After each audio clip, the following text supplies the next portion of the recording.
من الشيطان الرجيم بسم الله الرحمن الرحيم الحمد لله رب العالمين الرحمن الرحيم مالك يوم الدين إياك نعبد وإياك نستعين اهدنا الصراط المستقيم صراط الذين أنعمت عليهم غير المغضوب عليهم ولا الضالين آمين بسم الله الرحمن الرحيم اللهم يا لطيف بخلقه يا عليم بخلقه يا خبير بخلقه ألطف بنا يا لطيف يا عليم يا خبير أغثني يا الله يا رسول الله لا إله إلا الله محمد رسول الله قال مصنف رحمه الله تعالى ونفعنا بعلومه في الدارين آمين syahdan. Artinya ayat yang keduanya iaitu merujuk kepada muka surat sebelumnya. Ayat di bawah surah An-Najmu am lil insani ma tamanna falillahil akhiratu wal ula. Jadi apa maksud makna ayat ni? Kita dah masuk perkataan daripada kitab Tanwirul Qulub daripada Syekh Ahmad bin Muhammad bin Al-Karim Ibn Athaillah Al-Iskandari, isi kitab Tanwirul Qulub, iaitu wa rabbuka yakhluqu ma yasha. Ayat yang kedua, bukan ayat yang ketiga. Maknanya wa rabbuka yakhluqu ma yasha wa yakhtaru ma kana lahumul khiyarah subhanallahi amma yusyrikun. Surah Al-Qasas ayat 68. Yakni bermula Tuhan engkau itu menjadikan sesuatu yang menghendak ia akan dia, dan memilih ia akan sesuatu yang adalah ia bagi mereka itu kebajikan dan kebagusan. Maha suci Allah Subhanahu wa ta'ala daripada sesuatu yang disekutu orang musyrikun. Baik. Makna ayat dia macam tu. Maka Allah mengklaim berdasarkan firman tadi, sesuatu terjadi dengan kehendak dia. Sesuatu yang terhukum dengan pilihan dia semata-mata. Di hujung ayat, Maha suci dia disekutui oleh orang-orang yang menyebutui. Tak ada perbuatan lain, tak ada sesuatu daripada perencana lain. Sebab Tuhan ni kembali kepada takdir perancangan Allah dalam masa ilmu sana, dan pelaksanaan Allah dengan takluk kudrat di martabat dan jizil hadis. Maknanya alam ini dikuasai 100% hak Allah zahir dan yang batin. Kita orang yang beriman ni banyak sangat baca pun sampai tak tahu nak letak dalam hati mana satu. Siapa masuk supermarket tengok semua cantik lah sekali, balik tak boleh apa. Tak macam tu dah. Jadi fokus dalam hati kita waktu nak bertawajuh ni, hatta datang hadis Nabi yang menceritakan munajat tu, Rabbuka ni, Rabb ni Tuhan yang ada di antara musalli dengan di antara kiblat. Maknanya fokusnya kepada Allah Ta'ala tu, sehingga kan kehampiran Allah Ta'ala tu tadi dalam hati hilang yang lain. Maka nak hilang yang lain tu tadi, fi anfusikum afala tubsirun. Kejadian diri ni kejadian kehendak dan perancangan Tuhan. Segala hal kelakuan diri ni hal kelakuan yang ada dengan kehendak dan pilihan Tuhan. Maka bila kita buat perkara yang baik, ma asabakum min hasanah fa minallah, kerana dia reda nampak sungguh dengan Allah. Setinggi-tinggi zikir, setinggi-tinggi lafaz zikir, lafaz yang kita nak letak di lidah kita, dan nak masukkan dalam hati la ilaha illallah dengan syarat khalisan mukhlisan, dengan syarat suci daripada yang lain, baru jadi nilai zikir tu. Hak ni dia tak bawa cara zikir, dia bawa cara faham. Tengok semua sesuatu ni milik Allah sekarang. Kalau dulu Allah tidak ada sekutu baginya, maka sekarang pun macam itulah, tiada sekutu bagi Allah pada zatnya dan pada perbuatannya. Nak faham macam tu, jangan jadi macam orang musyrikin. Syirik ni ada dua. Satu syirik ibadat, satu syirik akidah. Jadi syirik ibadat, syirik akidah ni maknanya pada ibadat tidak menyembah sesuatu, dalam pada akidah tidak mengadakan sesuatu kuasa yang sebanding dengan Allah, yang sama dengan Allah. Jadi tu syirik akidah. Jadi kalau tak faham syirik akidah, tak faham syirik ibadat, hak ni yang hak jadi hak fiqh pun dihukum cara akidah. Jadi contoh dah macam mana kita pergi bertabaruk, pergi kuburan orang-orang yang soleh, sentuh tangan ke nisan dia, duduk di belah kaki dia, duduk di belah depan dekat kepala dia, sentuh tangan tu amalan para salafus salih tu, mengambil tabaruk dengan kuburan, dengan zat orang soleh tu. Kata Syekh Alwi Al-Maliki, kalau kata boleh bertawassul dengan amal soleh, maka lebih aula boleh bertawassul dengan zat orang yang beramal soleh. Diri dia sama ada hidup ataupun dah ketika mati. Mana mungkin amal soleh ada, orang tu tak ada. Orang tu tak ada, mana boleh jalan ada, orang tak ada. Kalau kata amal soleh tu ada, berdiri dengan zat orang yang berbuat amal soleh tu tadi, maka kalau amal soleh boleh kita bertawassul, bertabaruk dengannya, zat orang soleh tu lagilah boleh bertawassul. Tapi ingat, bukan sebarang orang soleh yang hak sebarangan. Sebab kata Imam Baihaqi, ramai orang bertawassul di kuburan soleh pada i'tiqad dia pada hal yang dalam kubur tu sedang diazab. Maknanya kena soleh sungguh lah. Jadi nak kena pilih sungguh masyhur, sungguh orang tu sungguh wali Allah, sungguh masyhur kekeramahan dia, boleh bertawassul dengan zat dia.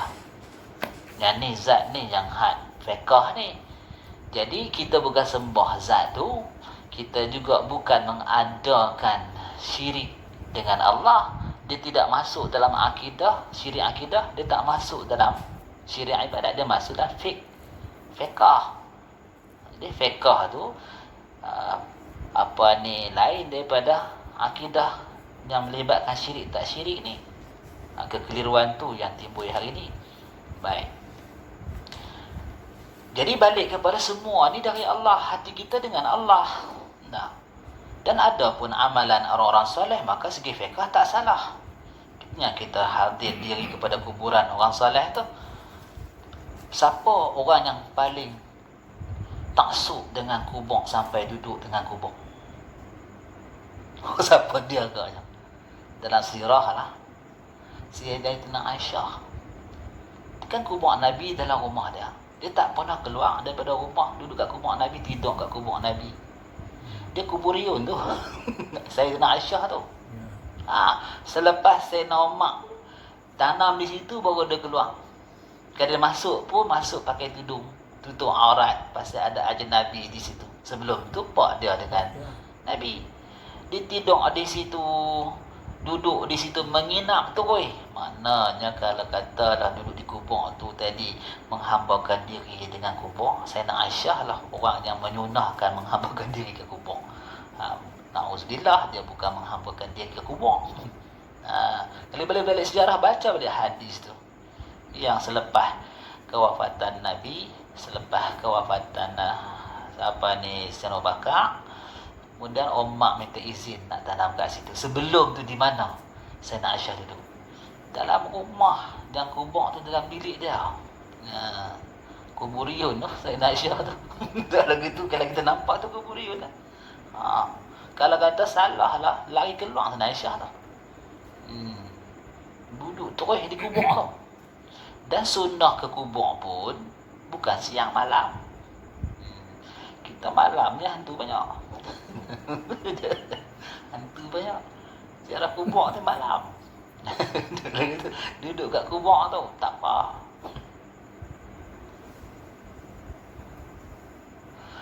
Maka apa hikmah, apa madlul, apa dalil daripada ayat ni, kepada apa arah dia? Maka menunjukkan ayat lazim bagi hamba itu meninggalkan tadbir dan ikhtiar dalam hati.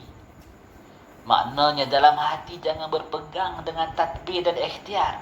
Allah dah claim dah, wa rabbuka yakhluqu ma yasha. Bukan kita yang menjadikan apa yang kita kehendaki. Salah. Akidah ahli sunnah pun salah. Tambah nak tersingkap hijab, lagilah tak terbuka. Dia kena tebal berpegang dengan yang lain. Habis letaklah hati itu ke Allah.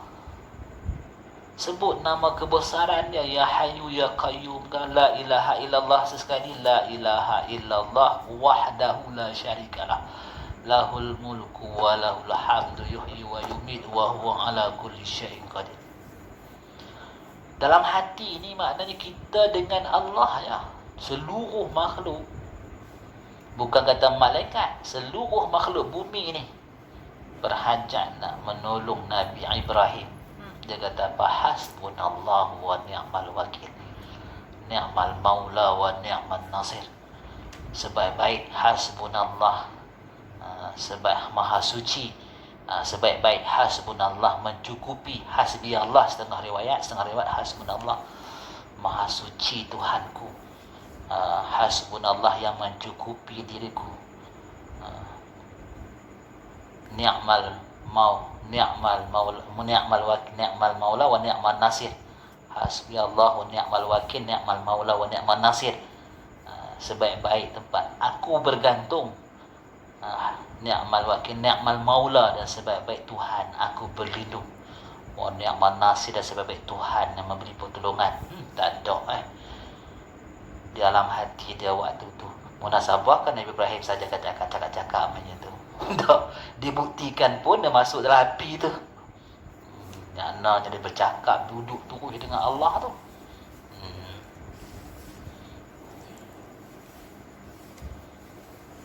Ini nak kena duduk sungguh dengan Tuhan ni.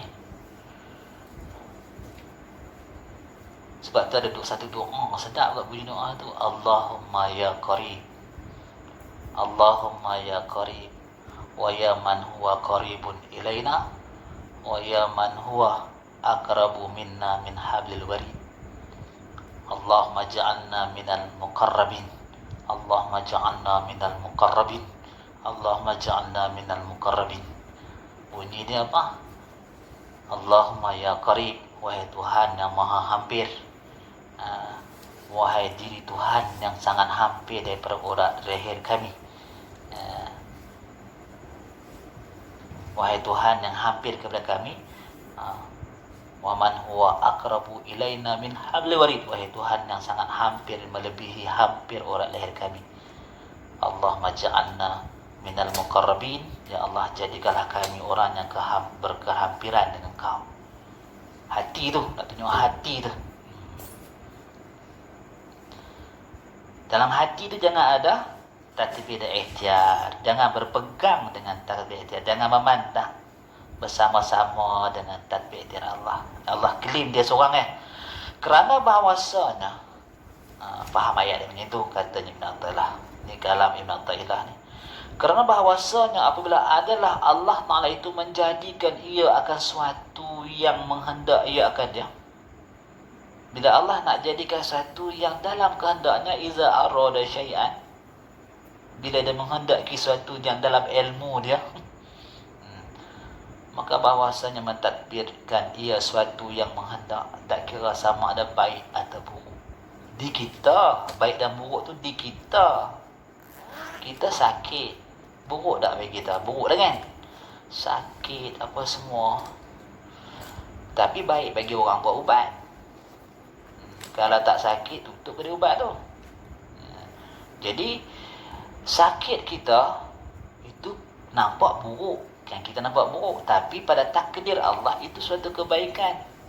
Nak jadi pisau, besi yang buruk, besi yang kita ambil nak jadi sebuah hiasan atau nak jadi pisau yang sangat bernilai.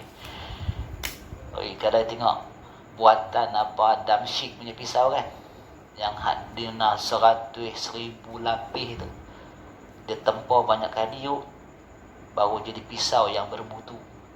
Maka setiap musibah yang ditimpa ke atas kita sebenarnya sesuatu yang perlu kita nampak adalah nikmat. Macam mana nak faham? Sekejap kita akan baca berikut tu. Kita kena nampak nikmat. Tak ada buruk baik pada takdir Allah ni. Yang buruk baiknya pada sudut pandang kita tu.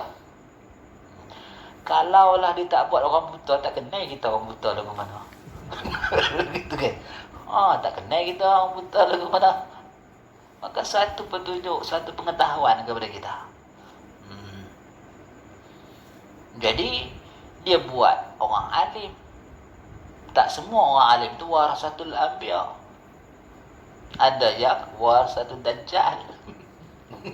Ada. Sebab tu ada disebut sebagai asu ma akhwafu alaikum, tak ma akhwafu alaikum, tidak paling takut, ma khaufun akhwafu alaikum tu minad dajjali man huwa ya Rasulullah, ma huwa Rasulullah ulama usul.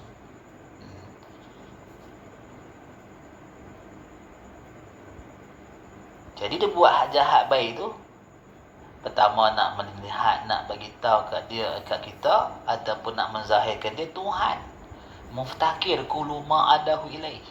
Semua yang berlaku ni tadi bersandar kepada dia ataupun qayyumiyah bagi Allah. Maksudnya kejadian ni 100%. Maknanya original ni memang hak Allah. Tak ada ditengahi dengan apa pun. Sekarang ni originalnya dengan perbuatan Allah, bukan dengan perbuatan lain. Tak nak bagi, nak lalai hati tu, nak kena tempah sungguhlah. Kalau tak tempah, dia tak mau jadi. Nak tempah hati.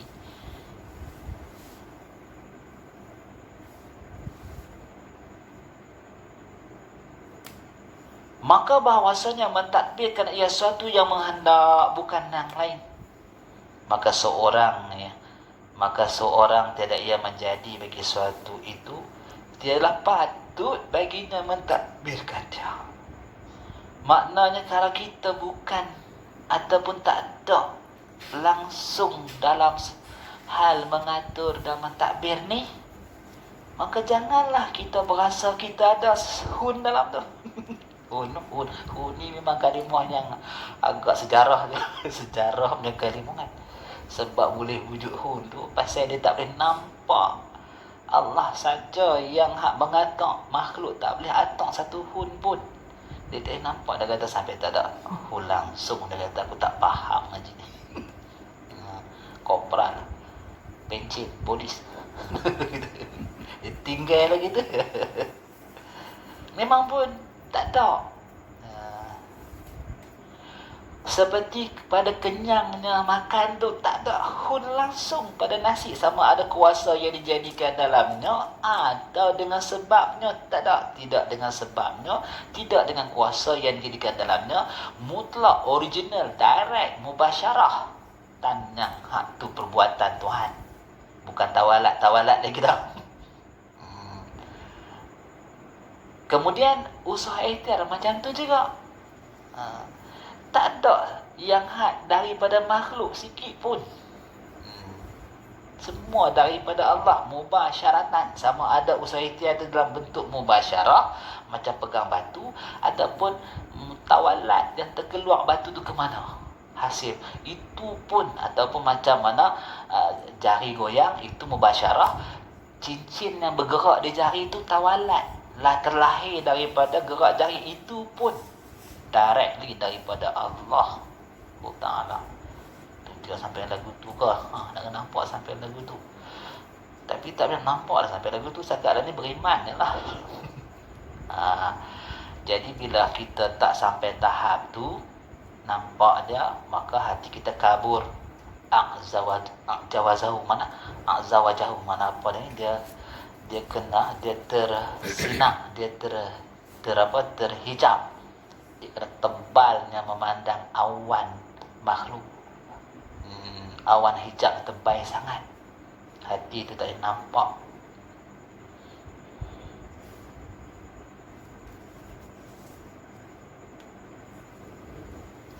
Itu yang kita nak kena duduk seorang-seorang tu. Sebab duduk ramai tak nampak. Duduk seorang-seorang, pegang tasbih, jangan lena. Lena dah. Pegang tasbih, baca apa yang boleh. Allah dulu. Allah tu tadi nama yang berkebesaran. Nama Allah tu nama berkebesaran.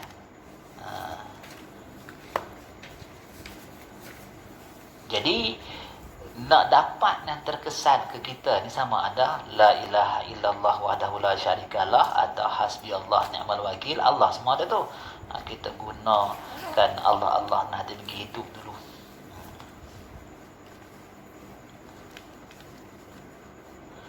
Maka seorang tiada yang menjadi suatu itu tidaklah patut baginya seorang itu mentadbirkan dia. Maka lazim bagi mana mentadbirkan rasa dia yang buat, jangan. Rasa dia yang buat, jangan. Nampak dalam hati itu, jangan nampak dia yang buat, jangan.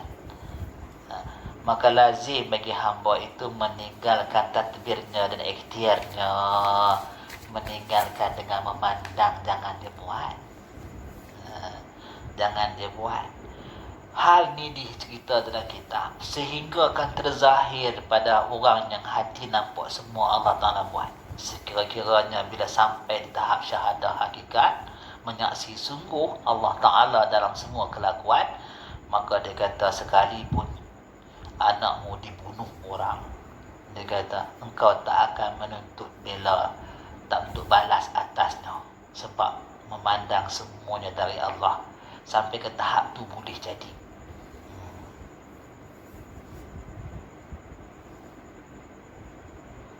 Maka lazim bagi hamba itu meninggalkan tadbir dan ikhtiarnya, seolahnya mengaku ia akan dirinya bersama-sama Tuhan yang bersifat kuasa.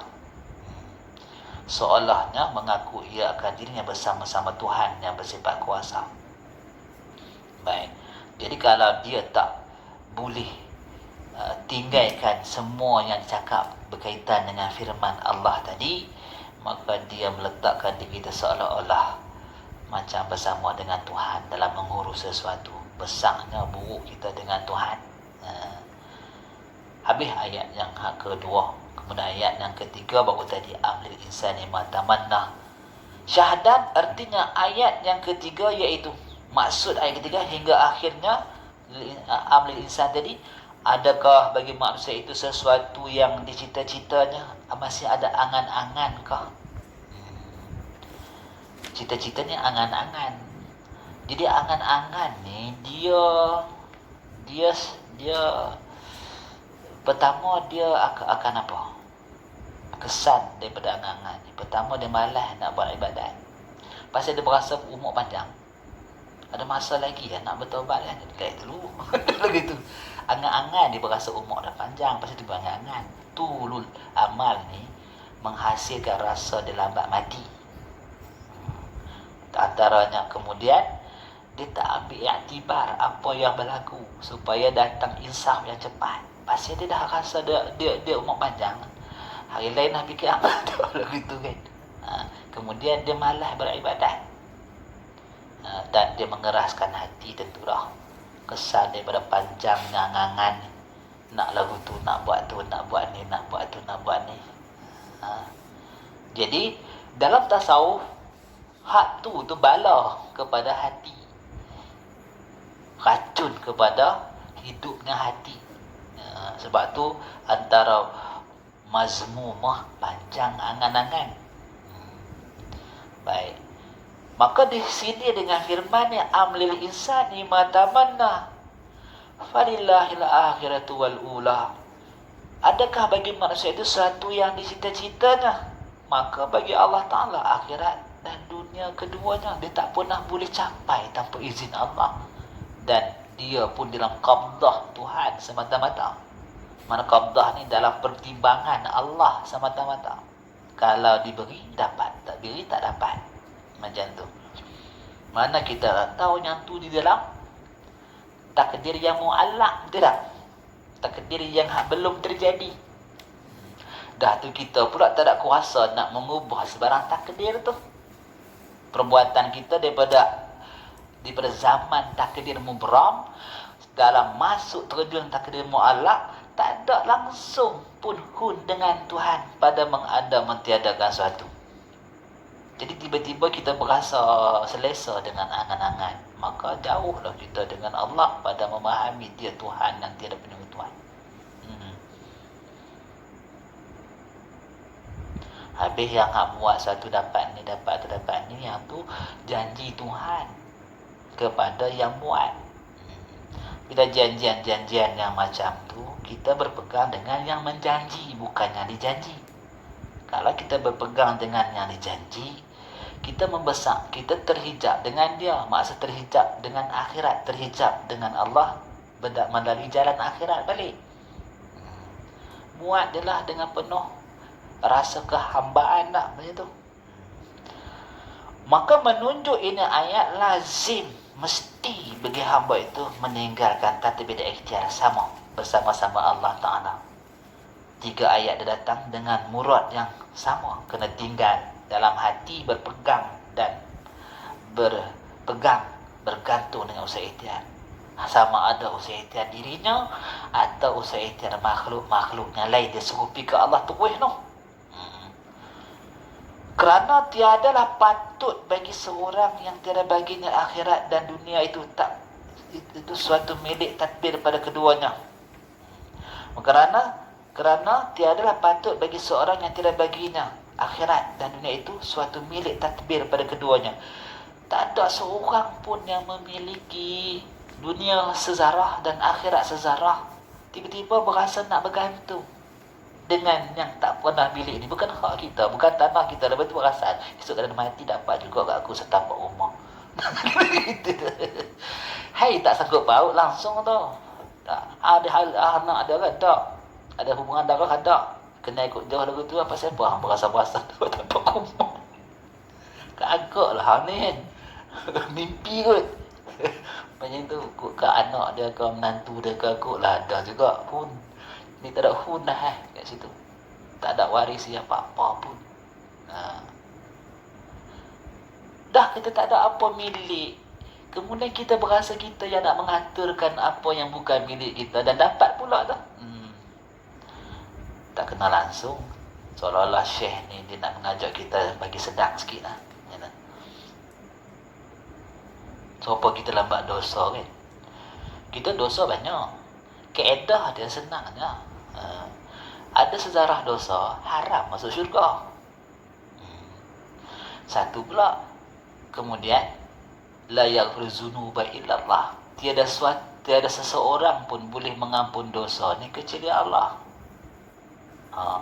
Tiba-tiba bila dia cakap macam itu, kita dalam dosa ni, pintu mana lagi kita nak menghadap kecuali pintu Allah tu. Kalau dia tak mampun, habis. Tak ada peluang. Sebab declaration dia aja yang boleh ampun. Syafaat tu lain biiznihi, dengan izin dia. Kalau tak izin, macam dia tak izinnya Abu Lahab tu masuk Islam, nama mana? Walaupun ada sejarah tapi dia tak izin nak dimaafkan.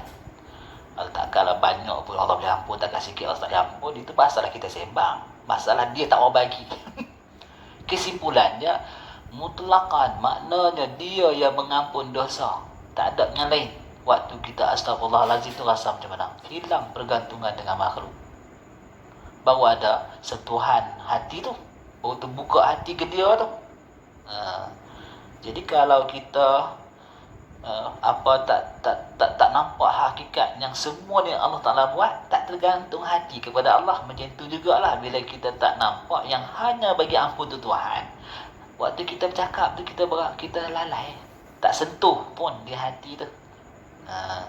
Sebab tu hati ni yang comel ni, kata Imam Sayyidina Ali Asfaha, yang paling suci. Paling suci tu hati tu. Kemudian yang kedua yang paling kuat. Paling kuat hati ni bergantung dengan Allah Ta'ala. Sebab hati ni memang tempat tilik. Nak kena ejah betul hati tu. Hati itulah makam musyahadah, makam muraqabah, makam tawajuh, makam tersingkap hijab, makam wahdatul wujud. Macam tu hati tu. Makam duduk dengan Allah tu. Kita duduk dengan Allah, orang tak faham. Duduk dengan Allah kan. Jadi duduk dengan Allah ni maknanya kan, orang tak faham duduk dengan Allah. Tapi nak bagi faham macam mana satu perasaan yang timbul daripada iman yang kuat. Tiada seorang pun boleh mengampun dosa kecuali Allah. Ketika tu kita menghadap Allah sungguh, duduk sungguh, pandang tepi, harap-harap tak boleh pergi ke Allah tu boleh. Jadi kalau tak duduk, dia boleh berpegang hal lain lagi. Duduk berdiri kan, melengong kan, bersanang lagi. Duduk tak apa dah, kemas kan, dia tak jatuh dah. Duduk dengan Allah tu makna menghadap sungguh dengan kuat yakin, tak lalai.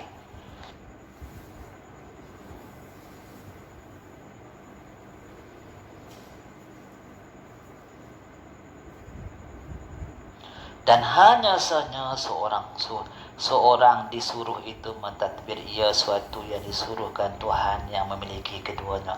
Habis apa yang kita ni disuruh mentadbirkan suatu yang disuruh Tuhan, bukan pemilikan, bukan sebab kita, tapi sebab perintahan, sebab arahan. Sama ada perintahan arahan segi syar'i atau segi duduk kat dunia ni bekerja tu suatu perintahan. Tak payah main firman, kita kena kerja. Macam makan, minum, dah. Jadi buat rumah sebagainya tu kehidupan dunia. Jadi siapa yang atur keperluan tu? Allah Ta'ala. Dan asbab tu pun Allah Ta'ala. Jadi kita hidup atas pengaturan Tuhan. Hati jangan melihat dan berpegang selain daripada Allah. Faidatun. Habis dia buka dengan mukadimah 3 ayat tu. Kemudian masuk faidatun. Nah, ni baru tulis semalam. Ada kot yang jatuh, tengok. Kita tengok lagi. Baik. Faidatun. Inilah suatu faedah. Ketahui oleh kamu bahawasanya Allah Subhanahu wa ta'ala apabila menghendaki kuat hambanya atas sesuatu yang menghendak ia akan diam. Tadi dia bawa satu gagasan supaya kita mesti kena faham takdir qada tu macam mana. Tak ada penyemutuan langsung dengan Tuhan. Sama ada perkara yang telah lalu atau perkara yang sedang atau perkara yang akan datang. Tak ada langsung. Maka jangan ada apa-apalah hati dengan sesuatu. Dalam bab tauhid disuruh pandang tauhidul amal, pandang perbuatan Tuhan. Tak boleh lah nak babnya itu. Tak apa, esok boleh kot kan, lusa boleh kot, tak apa. Kita bukan jadi tok wali terus kan, tapi harap-harap jadi tok wali ya. Pasal apa? Bukan jadi tok wali tu pasal kekeramahan tu, pasal diredai Allah. Wali Allah ni ada penutup wali setiap zaman, dia panggil kutub. Dia panggil kutub. Jadi kutub pula Ghaus, kutub ni makna penutup segala wali pada zaman dia. Jadi semua kata yang lah ni lah masih hidup ni tu apa Al-Haqqani tu, apa nama tu, Kabbani tu, Syekh Kabbani Al-Haqqani. Sebab benda ni dia pergi rujuk kat Syekh Al-Azhar, tanya macam mana dia. Kami dia kata indina, di sisi kami dah, wakil kami dah tengok dia di Amerika. Ketika dia di antara solat, dia tidur sekejap dengan belah kanan dan ala yamin ni, dia kata maka itu sunnah Allah. Iza kana tamayatamassaku, Bila seorang itu berpegang teguh dengan sunnah Allah, maka segala yang daripada dia adalah diredai Allah. Dia tak katalah wali kutub juga, tapi dia dia menghukum. Nah, jadi maknanya Syekh Akabani itu diakui oleh Al-Azhar tu. Nah, mana dia tak salah. Bila kita ni berzikir pun sesat, salah. Nah, wallahu a'lam.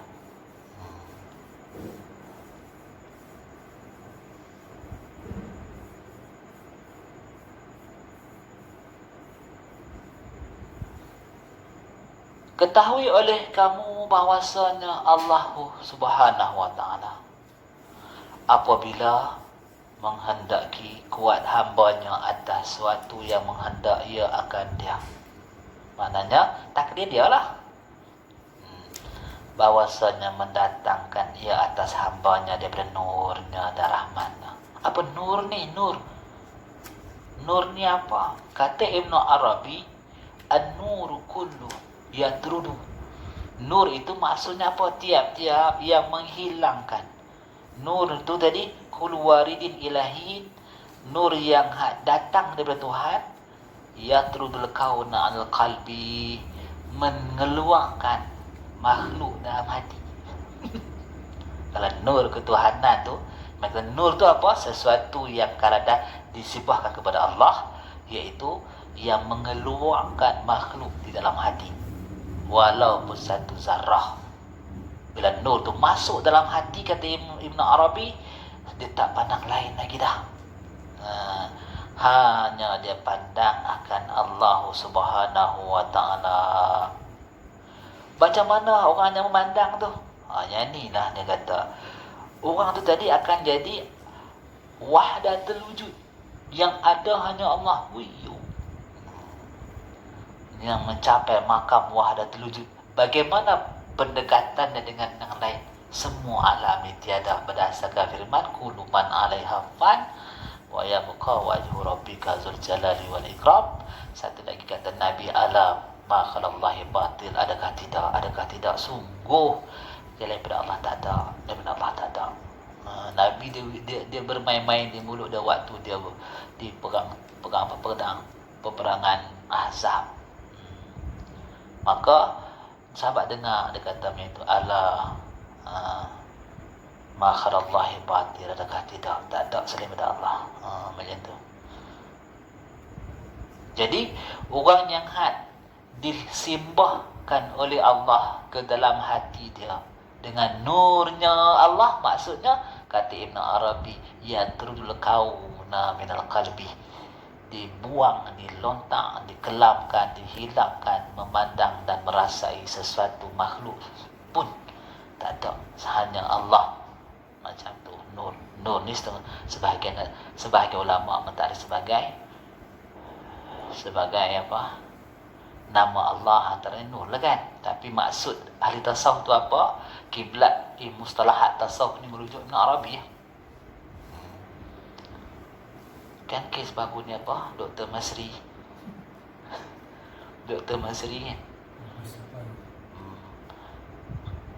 Di alam lahut tak ada Adam kan. Macam mana bahasa dia tu? Memang pun betul dia kata tu.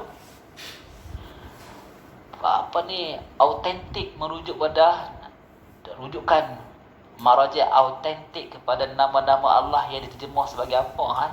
Al-Qayyum ke apa ke, ada terjemahan yang dianggap salah. Nama Allah dia tak macam nama Nabi. Suatu masa dulu Ni Aziz pernah terjemah Al-Mutakabbir, maha sombong. Betul tak? Maha sombong, berketok seluruh orang. Jadi pendapat muktamad dalam asma Allah ni tadi, dia mauquf, maknanya terhenti pada nas, tak boleh ambil takut tambah.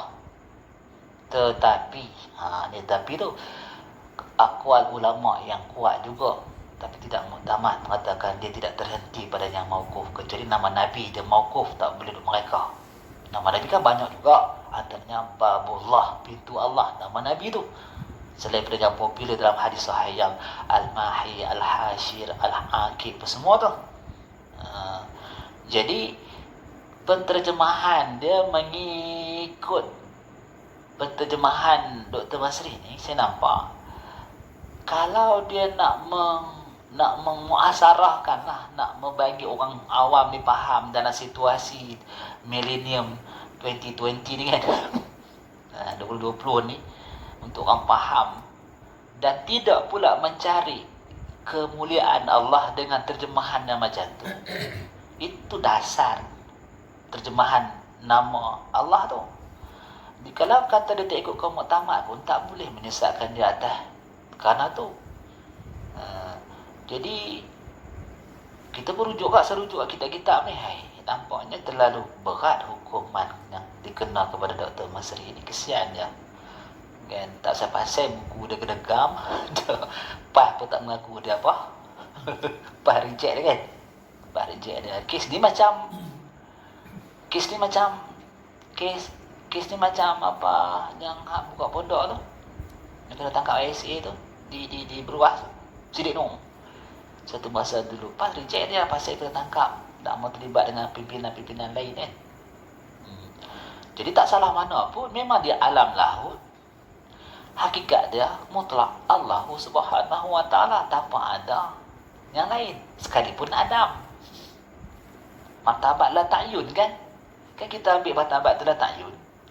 Tapi dia terjemah tu nampak macam mengejutkan. Kegoncangan budaya dah lah Wahabi banyak kan.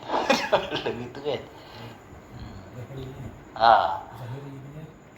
Tolak lah. Alam lahud, alam jabarut, alam malakut kan. Tu alam lahud tu alam teratas, alam la ta'yun. Bukan sekadar dunia akhirat. Adam pun tak ada masa tu. Zat mutlak masa tu. Mutlak maknanya tidak ditajalikan apa-apa masa tu. Jadi bukan tak ada sifat, semua ada sifat kat situ. Cuma nak cerita ke apa martabat, nak menghurai secara ilmi tentang martabat ketuhanan yang boleh dihurai setakat tu saja. Bukan macam tu cerita dah, tapi akal kita macam tu. Sebab tu Abdullah Nakola, anak murid Syekh apa, dia tak menonjol masa mengaji, tapi buku-buku dia membongkar alam-alam ketuhanan. Dia punya buat macam piramid tu. Dia punya alam ketuhanan tu ke kita macam tu. Kita tak boleh pi, pasal dia lagi luas perbahasan di situ. Bagi orang yang mencapai pun tak ramai. Kalau cerita pun orang tak faham. Jadi Allah Naqala tu beramin.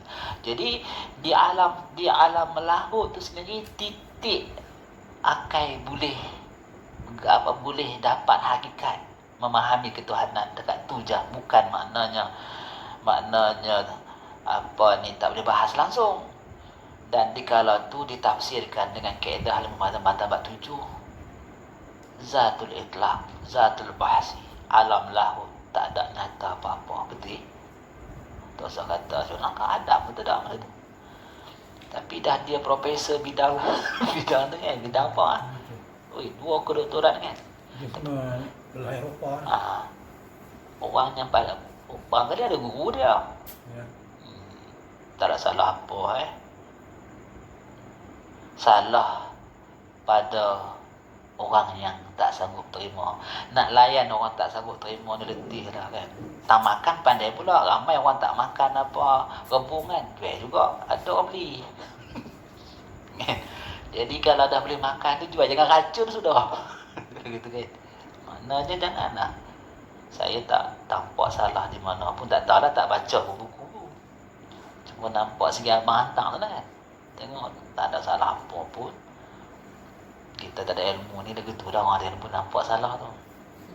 Ustaz ni yang ulas. Ustaz Azmi Ahmad. Ustaz Azmi Ahmad, ustaz ni dia memang mengajar kitab mengenai Asmaul Husna tu. Di Masjid Isa. Dia jangan hantar. Dia yang balas balik. Dia bukan ada autoriti. Masalah sekarang ahli sunnah wal jamaah melihat Asmaul Husna tu jadi bukan Ustaz Azmi tu ahli sunnah wal jamaah. Mana ulama-ulama apa Al-Baqilani kan, apa ni ulama apa Imam Al-Huzaili, apa ni, Imam Haramain, tokoh-tokoh tu berpandangan nama Allah tidak tawakuf, tidak terhenti praktek. Boleh diterjemah lah apa makna, tapi jangan sampai merendahkan Tuhan tu je. Tapi yang muktamadnya tu berpegang dengan yang zahir. Tak payah nak komen-komen dah kan. Bukan usulnya tu furuk. Lepas tu dah ada khilaf pula tu. Lepas tu kita ambil yang hak menyokong kita, hentam dia. Saya kira jawab lagi, kita lari kot. Gitu kan.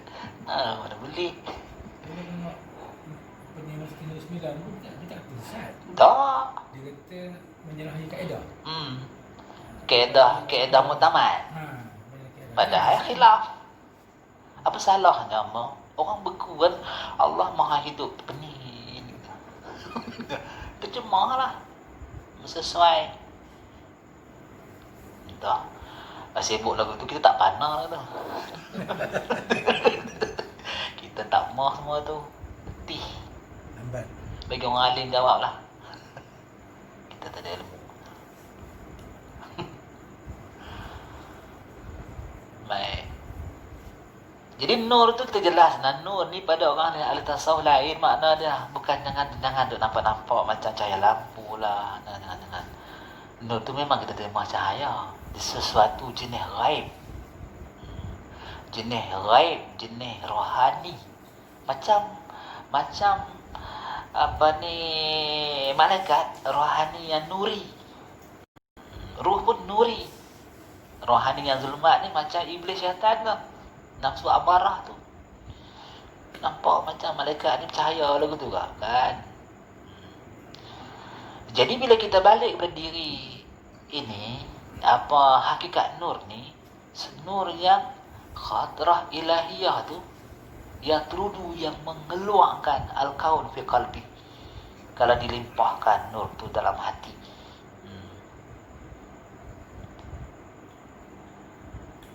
dan rahmatnya Tuhan, maka pada ketika datang hukum dan qada Allah Ta'ala atasnya hamba,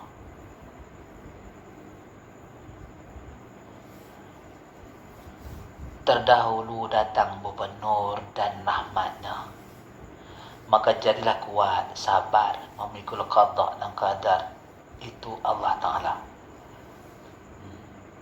Berkata pada Syekh, ini faedah, wallahu a'lam bissawab. Panjang tak? Tukang baca dia berasa letih, orang dengar rasa letih.